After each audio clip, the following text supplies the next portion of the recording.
बिस्मिल्लाहिर्रहमानुर्रहीम। अस्सलाम वालेकुम dear students, हमने स्टार्ट किया है एंजाइटी डिसऑर्डर।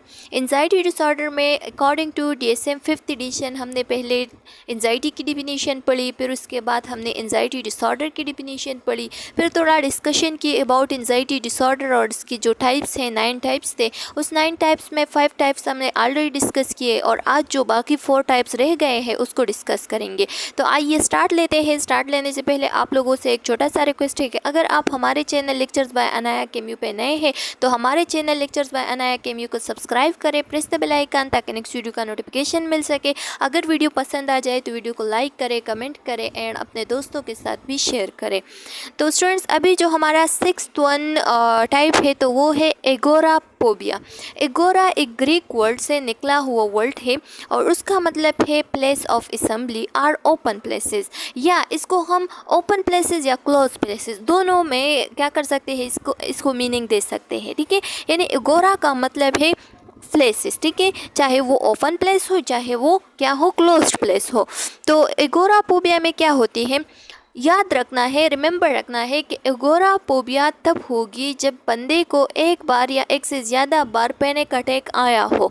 जब उसे पैनिक अटैक आया हो तो उसको एक फेयर होगी, एक डर होगा कि मुझे दोबारा से पैनिक अटैक आ सकता है अगर मैं बाहर निकल गया, किसी मार्केट में चला गया या किसी क्लोज्ड एरिया में हुआ, जैसे कि एलिवेटर हो गया। ठीक है, अगर मैं वहाँ हुआ या किसी क्लोज शॉप में हो गया तो वहाँ पे बाहर मेरे लिए, मेरे हेल्प करने के लिए कोई भी मौजूद नहीं होगा, क्योंकि जब मुझे पैनिक अटैक आता है तो मेरी हेल्प करने के लिए कोई ना कोई तो होना चाहिए। ठीक है, तो जब ये सोचता रहता है, इसके लिए एक्सेसिव वरीज वगैरह उसके जहन में आ जाते हैं, इसी चीज़ को हम कहते हैं एगोराफोबिया। और फिर वो बाहर जाने से अवॉइड करता है, उसे मार्केट से डर लगता है, बाहर जाने से डर लगता है, एलिवेटर वगैरह से डर लगना शुरू हो जाती है।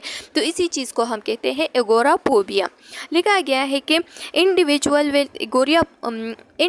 With agoraphobia are fearful and anxious about 2 or more of the following situation। अब यहाँ पे जो नीचे दिए गए सिचुएशंस है, तो एगोराफोबिया वाला जो पेशेंट होता है, ठीक है, तो वो इस सिचुएशन में से 2 या 2 से ज़्यादा ऐसे सिचुएशन होंगे जो उसमें मौजूद होंगे और वो उसके लिए fearful होगा या एंशियस होगा, एंजाइटी उसमें आ जाएगी। ठीक है, तो ये इस चीज़ को हम क्या कहते हैं, इसी चीज़ को फिर हम कहते हैं कि इस पेशेंट को एगोराफोबिया हो गई है। ठीक है, जैसे कि बीइंग इन ओपन प्लेसेस से डर लगना या इन क्लोज्ड प्लेसेस से डर लगना। इसके साथ साथ स्टैंडिंग इन लाइन, अगर वो बहुत ज़्यादा रश में लाइन में खड़ा हुआ है तो उस रश में भी उसे डर लगता है। ठीक है, जैसे कि ये पिक्चर्स आप लोग देख सकते हैं, ओ नो, मतलब उसे डर लग रहा है, वो एंजाइटी फील कर रही है। ठीक है, इसके साथ साथ फिर लिखा गया है कि are being outside of the home alone in other situation, या अगर वो घर से बाहर निकलता है या घर से बाहर निकलने में उसे डर महसूस होता है या उसे एंजाइटी फील होती है, तो इसी चीज़ को हम कहते हैं एगोराफोबिया।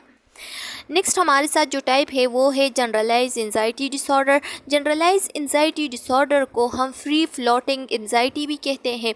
फ्री फ्लोटिंग एंजाइटी इसको इस वजह से हम कहते हैं क्योंकि इसमें ऐसा होता है कि बंदे का एक परेशानी ख़त्म नहीं होती जिसके ऊपर दूसरी आ जाती है। ठीक है, यानी एक परेशानी से दूसरी परेशानी तक जाना है, इसको हम क्या कहते हैं, फ्री फ्लोटिंग एंजाइटी कहते हैं।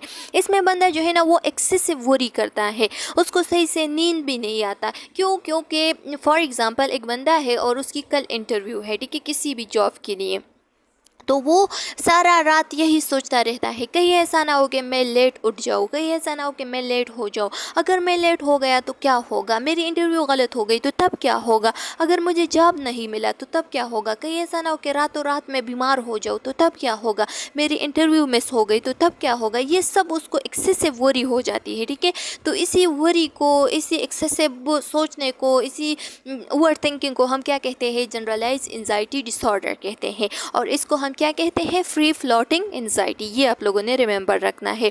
लिखा गया है कि the key features of generalize anxiety disorder, GAD मतलब कि generalized anxiety disorder are persistence and excessive anxiety and worry about various domains. various domains के बारे में वो excessively, various domain जैसे कि जॉब हो गया, जैसे कि घर हो गया, जैसे कि बच्चे हो गए, जैसे कि फ्रेंड्स हो गए, जैसे कि कॉलेज हो गया, जैसे कि एग्ज़ाम हो गया, ये वेरियस डोमेन्स है, ठीक है। तो हर चीज़ के बारे में जो है ना वो क्या करता है, वो एक्सेसिव वरी करता है, एक्सेसिव एंजाइटी करता है, परसिस्टेंटली चीज़ कर देता है, मतलब परसिस्टेंटली उसके जहन में कुछ ना कुछ चलता रहता है, मतलब वो कभी भी सुकून में नहीं रहता, वो हमेशा बेचैन रहता है, उसके जहन में कुछ ना कुछ चलता रहता है, वो कुछ ना कुछ ओवरथिंक कर रहा होता है, ठीक है। तो उसके जहन में सिर्फ यही सवाल आता है कि अगर ऐसा हुआ तो तब क्या होगा, व्हाट इफ, ठीक है। तो यही सवाल जो है ना वो उसको खाता रहता है। तो ये हमारे साथ जनरलाइज एंजाइटी डिसऑर्डर हो गई।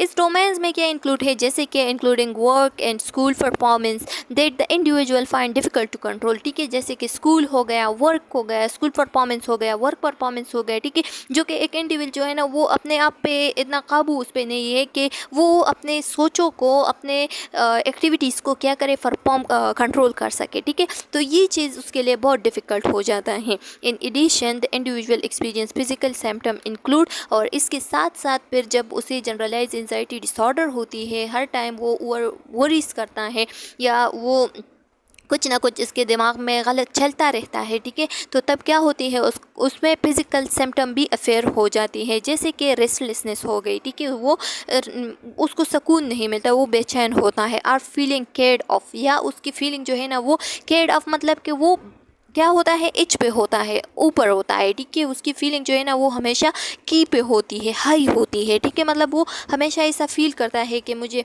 फटीग हो गई है, ठीक है, थकावट महसूस करना है। इसके साथ साथ उसके माइंड में कुछ ना कुछ चलता रहता है, उसका माइंड जो है ना वो ब्लैंक हो जाता है क्योंकि उसका कंसंट्रेशन सही से नहीं होता, ठीक है।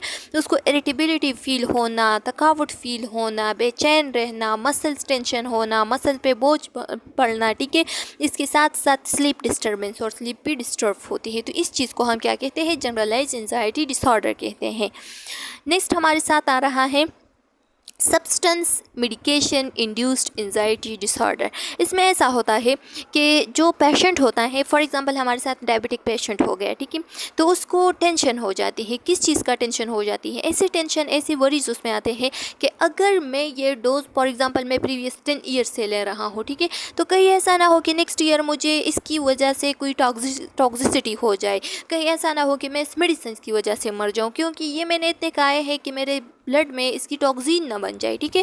कहीं ऐसा ना हो कि अगर मैं इस मेडिकेशन को विड्रॉ कर लूँ, ख़त्म कर लूँ, इसको ना खाऊँ, तो कहीं ऐसा ना हो कि मेरे बॉडी में रेजिस्टेंस शो हो जाए, ठीक है, मेरे जो बैक्टीरिया है, जो वायरस है, वो रेजिस्टेंस शो ना कर दे इस मेडिसिन की विड्रॉवल की वजह से मैं मर न जाऊँ, ठीक है। तो कभी वो सोचता है कि मैं इस मेडिसिन को खा के मर न जाऊँ, कहीं वो सोचता है कि इस मेडिसिन को विड्रॉ करके कहीं ऐसा ना हो कि मैं मर जाऊँ, ठीक है, या फर्दर बीमार हो जाऊँ। तो इन सारे वरीज को हम क्या कहते हैं, substance or medication induced anxiety disorder. देखा गया है कि this disorder involve anxiety due to substance intoxication, या तो intoxication or withdrawal or to the medicine treatment, ठीक है, या तो मेडिसिन ट्रीटमेंट की वजह से, या उसकी जो विड्रॉवल है उसकी वजह से, या इंटॉक्सिकेशन की वजह से उसको वरी रहती है। तो इस चीज़ को हम कहते हैं substance medication induced anxiety disorder.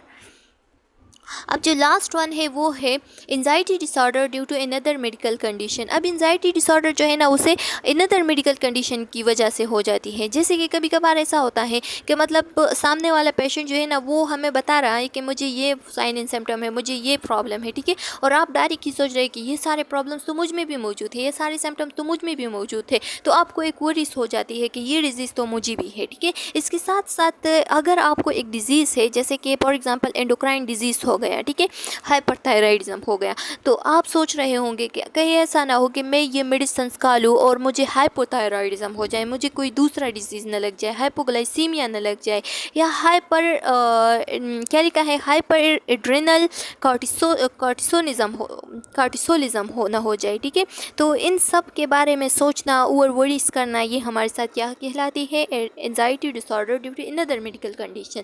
लिखा गया है कि anxiety symptom are the physiological consequence of another medical condition. जब आपको इनदर मेडिकल कंडीशन हो और उसकी वजह से आपको ऐसा फील हो रहा है कि कहीं ऐसा ना हो कि मुझे कहीं और फिजियोलॉजिकल कंडीशन हो, पैथोलॉजिकल कंडीशन हो जाए, तो इस चीज़ को हम कहते हैं anxiety disorder due to another medical condition. जैसे कि फॉर एग्जांपल हमारे साथ एंडोक्राइन डिसऑर्डर्स हो गए, कार्डियोवैस्कुलर डिसऑर्डर्स हो गए, इलनेस हो गया, रिस्पिरेटरी इलनेस हो गया, या मेटाबॉलिज्म डिस्टर्बेंस हो गया, ठीक है, या न्यूरोलॉजिकल इलनेस हो गए। तो इसमें आपको ऐसा फील हो रहा है कि मुझे इस डिज़ीज़ के साथ साथ दूसरा डिज़ीज़ भी हो सकता है, मुझे ये साइन एंड सिम्टम भी मुझ में मौजूद है, तो मुझे ये भी हो सकती है, ठीक है। तो ये सब हमारे साथ क्या है, anxiety disorder due to another medical condition है। तो यहाँ पे हमारे साथ जो टाइप्स है वो ख़त्म हो गए। अब समरी की तरफ चलते हैं कि हमने इस यूनिट में क्या पढ़ा, ठीक है। एंजाइटी डिसऑर्डर में हमने सारा क्या डिस्कस किया। लिखा गया है कि the diagnostic and statistical manual of mental disorder DSM-5 identifies 9 disorder of the anxiety category.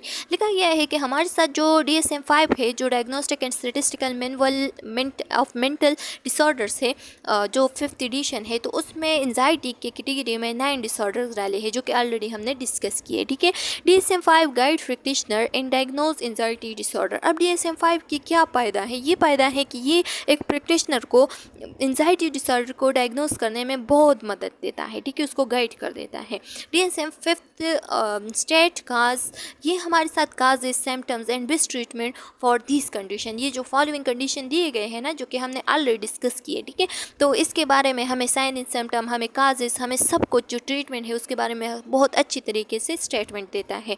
उस डिजीज़ में कौन कौन से थे, सेपरेशन एंजाइटी डिसऑर्डर थी, फिर दूसरा जो है ना वो सेलेक्टिव मोटिज्म था, ठीक है, उसके बाद हमने स्पेसिफिक फोबिया पढ़ी, फिर हमने सोशल एंजाइटी डिसऑर्डर पढ़ी, पैनिक डिसऑर्डर पढ़ी, एगोराफोबिया पढ़ा, जनरलाइज एंजाइटी डिसऑर्डर पढ़ी, ठीक है, एंड उसके बाद हमने पढ़ा सब्सटेंस मेडिकल इंड्यूस्ड डिसऑर्डर, ठीक है, और लास्ट वन था एंजाइटी डिसऑर्डर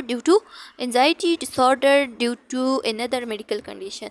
तो स्टूडेंट्स ये सब हमने बहुत डिटेल के साथ पढ़े। अगर आप लोग इसके लिए फ़र्दर स्टडी करना चाहते हैं तो आप लोग DSM 5th एडिशन को पढ़ सकते हैं। वहाँ पे उसके जितनी भी साइन सिम्टम, जितनी भी ट्रीटमेंट वगैरह है वहाँ पे मौजूद है, वहाँ से आप लोग पढ़ लें डिटेल के साथ। उम्मीद है कि यहाँ तक आप लोगों को समझ आ गया होगा। फिर भी अगर कोई क्वेश्चन कॉम्प्लिकेशन है तो कमेंट सेक्शन में आप लोग पूछ सकते हैं, बहुत जल्द आप लोगों को आंसर मिल जाएगा। नेक्स्ट वीडियो में मिलते हैं, तब तक के लिए अल्लाह हाफिज़।